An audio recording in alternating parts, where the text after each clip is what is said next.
Also bei Valentinstag verpassen. Dadurch. Mit den Herzen. Ja, so eine Scheiße. Aber wie gesagt, guck mal, Valentinstag kommt wieder und Weihnachten auch. Ja, Ist voll wichtig, dass wenn wir jetzt zu Weihnachten richtig am Start sind, Dicker, weißt du, was wir dann machen? Dann haben wir krasse Preise haben, dann senken wir zu Weihnachten. Machen wir alles 10%, Alter. Dann werden wir noch mehr verdicken, Alter. Irgendwo Werbung und so. Ja. Und vielleicht müssen wir noch andere Preise machen, Digga. Vielleicht sollten wir auf die Schiene gehen, dass wir alles ein bisschen, weil wir ja selber vorziehen zu machen. Die sind mit dieser Ding, da hat sich Gina auch eine mitgenommen.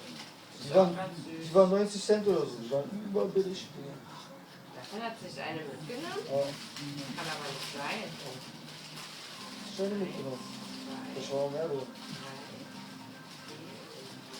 Drei, vier, fünf,